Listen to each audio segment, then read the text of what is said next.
Rob Hennigan had 5 years to prove that despite being the youngest general manager in the NBA, he was capable of leading Central Florida's premier professional sports team to the promised lands.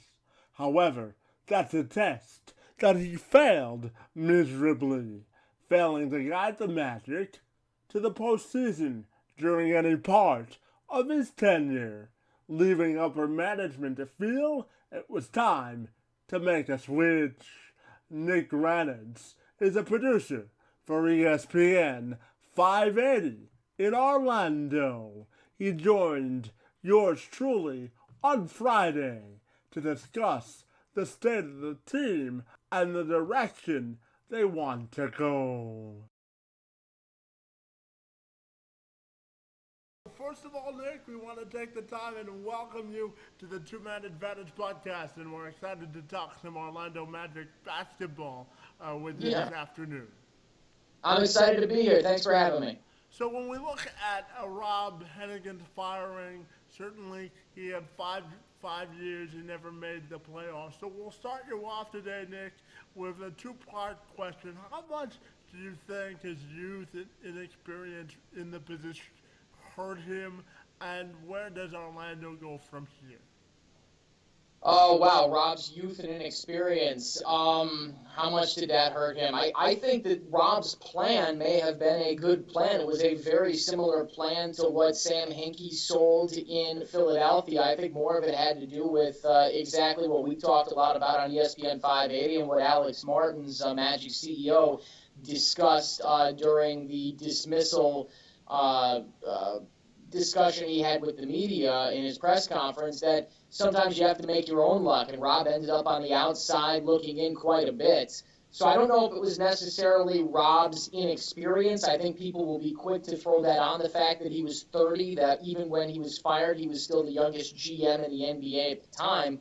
But when you end up, with the second pick and what is being said to, be a one-man draft and one of the weakest drafts ever in 2013 when you took Victor Oladipo. And listen, I think we're seeing right now in the NBA playoffs, Vic is a nice player. He's a B-minus player, but he's not a franchise player. And you get the fifth pick in a four-player draft and the fourth pick in a three-player draft. A lot of it was luck for Rob Hennigan. So inexperience, I wouldn't quite put it on that. I would put it more on circumstance and also player development. We've seen the guys here in Orlando just not develop at the same rate as other guys. Bobby Portis was a first-round pick in the 20s 2 years ago for Chicago. He's having big moments in the playoffs, right?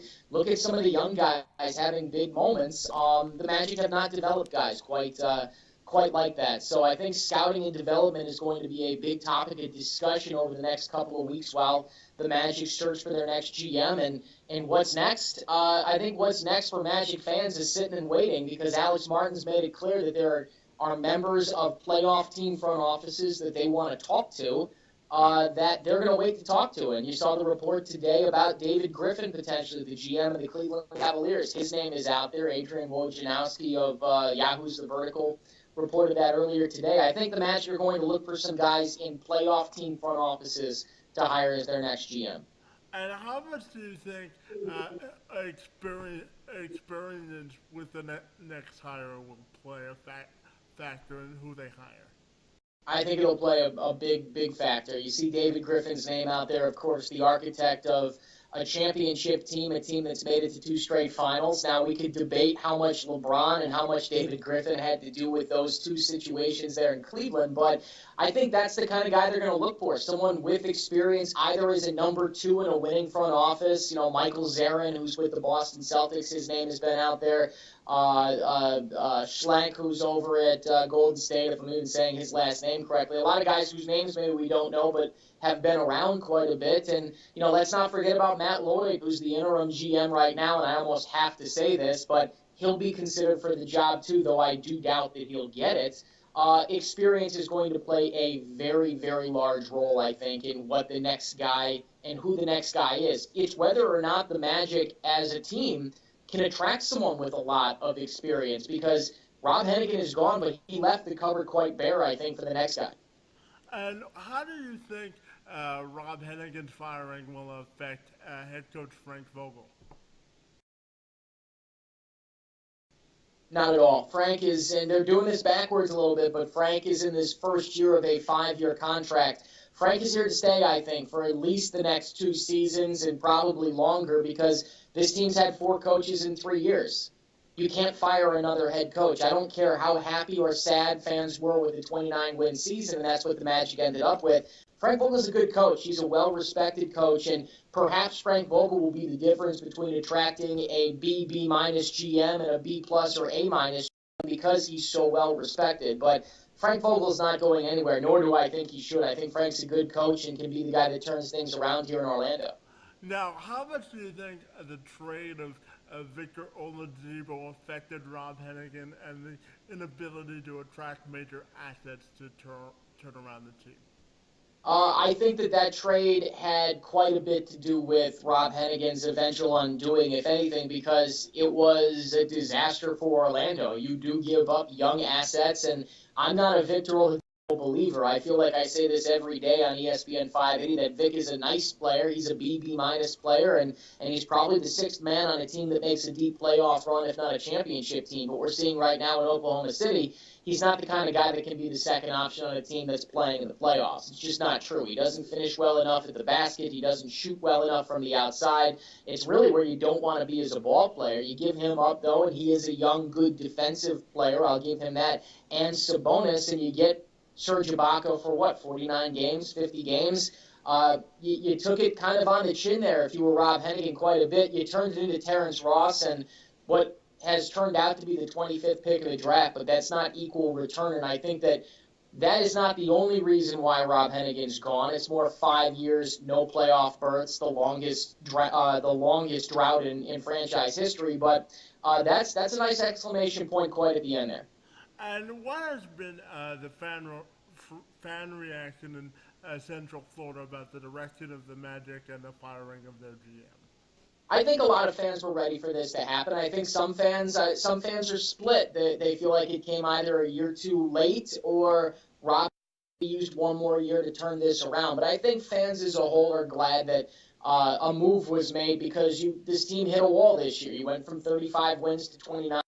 And you don't feel like there's really a direction. You don't feel like there's really a plan right now for Orlando. Is Elfrid Payton your point guard of the future? What are you doing with Aaron Gordon? Is he a power forward? Is he a small forward? We've played guys that, Mari Hezonja. Can you get him back to being an interesting prospect, or is this guy a bust? I think that it was time, and I think fans feel the same way. And if you could give fans a glimmer of hope, or a reason to be optimistic about the Magic, what would that be? You have a top 5 pick in this year's draft. You have 2 picks in this year's first round in what is a very strong draft this year coming out of college. And if you get some luck in the lottery, maybe that top 5 pick turns into a top 3 pick. And if the Lakers end up looking into the top 3, you end up with another first-round pick in 2019. Now, that's all well and good. We're talking about draft picks here, and I'll be intrigued to see if the Magic pick or where they get their picks, what they'll do with it. But I think the only hope that you can really have as a Magic fan is you look at Aaron Gordon, who scored 30 points, I think, in 2 of his final 7 games or so. You look at Aaron Gordon, you hope that he can develop into a good player, into an all-star. I don't know if that's going to happen yet. I still think Aaron Gordon can be a good basketball player, but those are bright spots, I think. And they're not extremely bright, but they're glimmers. Nick, we know that Rome wasn't built in a day. And with that in mind, and with all the work that has to be done to reshape Orlando's roster, how long do you think the rebuild will take for the Magic? How long is the rebuild going to take, Kevin? I mean, you mentioned 3, 4, 5 years.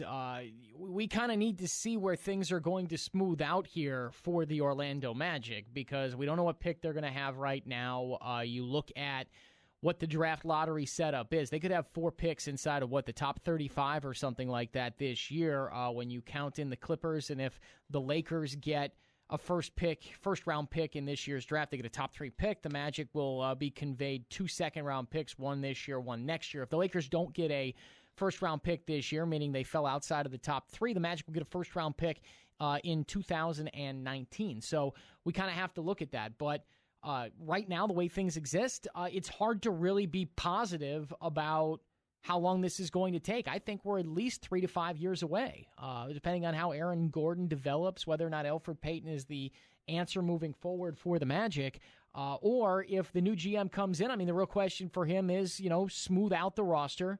He should have full autonomy over the roster. He and Frank Vogel working together, whoever that is going to be. If it is David Griffin, which, we've heard news about them, the Magic wanting to kind of make a run at him. Or, can they bring in a star? Can they bring in Paul George, who is going to be a free agent in 2 years? Can they trade for him and take a big risk? Can you go get a Jimmy Butler? Or can you draft the next future star? We don't know. But right now, the way things are looking, there is not many glimmers of hope on the horizon for this team, unless it's Aaron Gordon going to the next level and taking a big step next year, and Elfrid Payton going with them, or them bringing in an influx of talent. Because when it comes to free agency, I mean, there's some cap holds, but I mean, you got $15 million. You can't afford a star for that. You can't go out and get Kyle Lowry for that. The Bismack Biyombo contract does not look good right now.